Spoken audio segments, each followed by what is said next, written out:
안녕하세요. 오늘 정말 흥미로운 이야기로 시작해볼까 하는데요. 바로 노벨상 수상자가 던진 질문입니다. 혹시 우리 마음속에 나가 한 명이 아니라 두 명이라면 믿으시겠어요? 자, 한번 상상해 보세요. 정말 멋진 휴가를 갔어요. 그 휴가를 즐기는 순간이랑 나중에 그때 정말 좋았지 하고 떠올리는 기억 중에 여러분은 뭐가 더 중요하다고 생각하세요? 이게 바로 오늘 이야기의 핵심입니다. 자, 여기에 한번 빠져들어 보시죠. 데니엘 카너먼이라는 사람이 있는데 이 사람 말에 따르면 우리 의식은요, 완전히 다른 두 부분으로 나뉘어 있대요. 바로 경험하는 자, 그리고 기억하는 자, 이렇게요. 이 둘의 역할은 완전히 달라요. 여기 경험하는 자는 말 그대로 지금 이 순간을 사는 존재인 거죠. 땀 뻘뻘 흘리면서 등산할 때 그 힘든 느낌, 아니면 갓 내린 커피의 향기, 바로 이런 것들을 느끼는 게 경험하는 자아예요. 반면에 기억하는 자아는 뭐랄까 우리 삶의 편집 감독 같은 거예요. 모든 경험들을 가지고 와서 하나의 이야기로 만들어내는 거죠. 그래서 나중에 우리가 내 인생은 이랬지라고 말하게 만드는 거예요.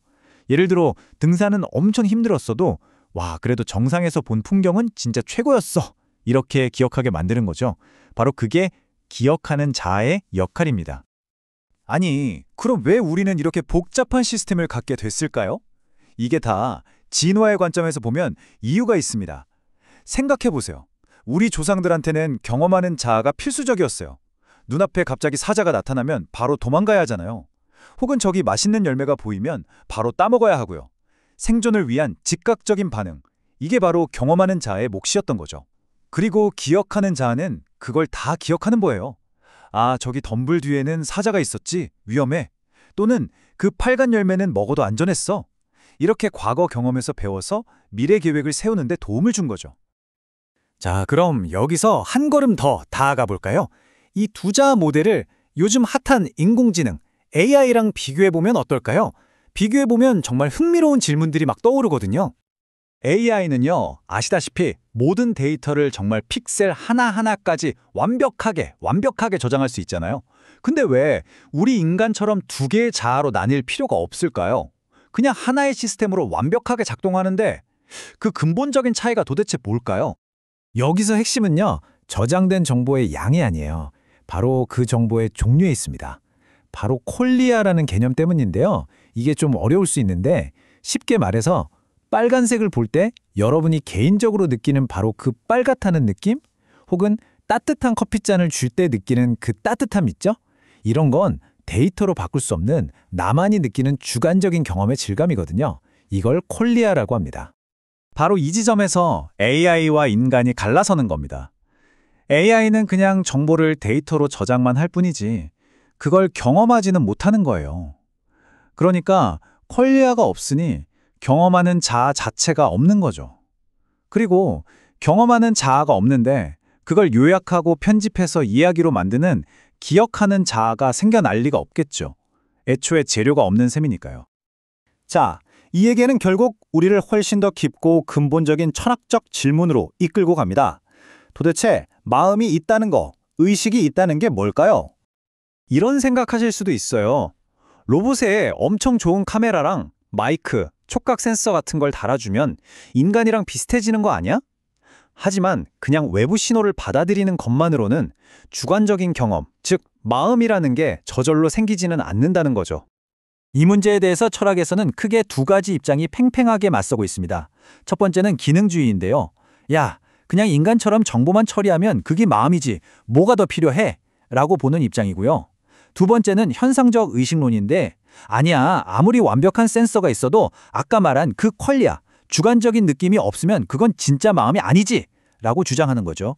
여러분은 어느 쪽이 맞는 것 같으세요? 흥미롭게도 지금의 AI는 이 두 가지 기준을 둘 다 완벽하게 만족시키지는 못하고 있습니다. 아니, 그러면 주관적인 경험이 있다는 걸 우리가 어떻게 알 수 있을까요? 다른 사람이 그걸 느끼는지 어떻게 알죠? 가장 확실한 증거 중 하나로 꼽히는 게 바로 고통입니다. 고통을 느낀다는 건 내 안에 어떤 상태가 있다는 거고 내가 이 세상을 나라는 1인칭 시점으로 경험하고 있다는 아주 강력한 증거로 여겨지거든요. 자, 이 고통을 느낄 수 있느냐 없느냐, 이 의식에 대한 이야기는요, 이제 아주 현실적인 윤리 문제로 넘어갑니다. 바로 동물에 대한 이야기입니다.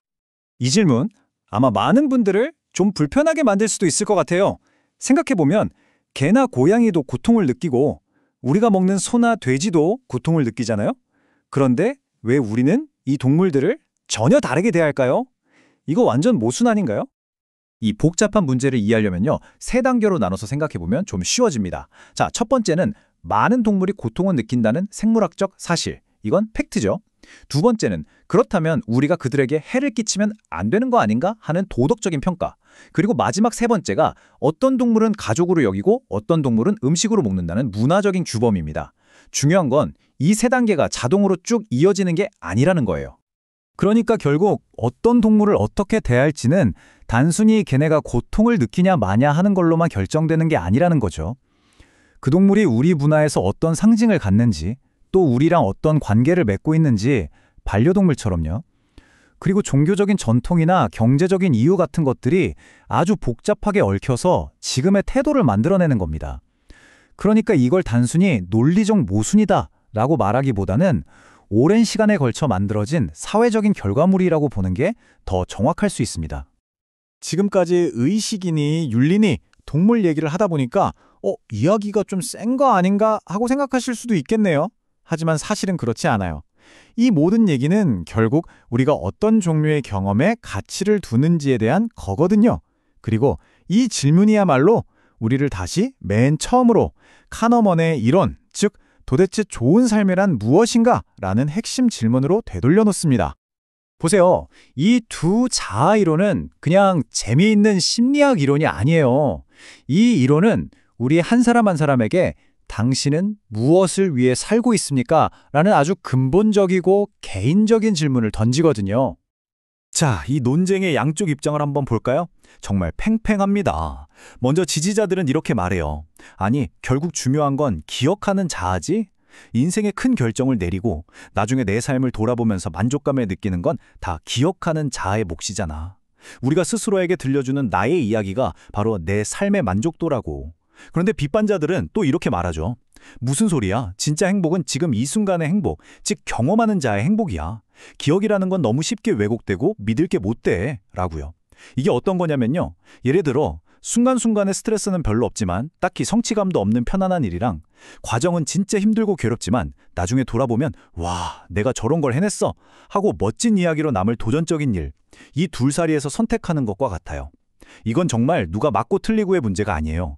내 인생에서 무엇을 더 중요하게 생각할 것인가, 무엇을 우선순위에 둘 것인가에 대한 아주 깊은 철학적인 선택의 문제인 거죠. 그래서 마지막 질문은 이제 여러분 각자에게 돌아갑니다.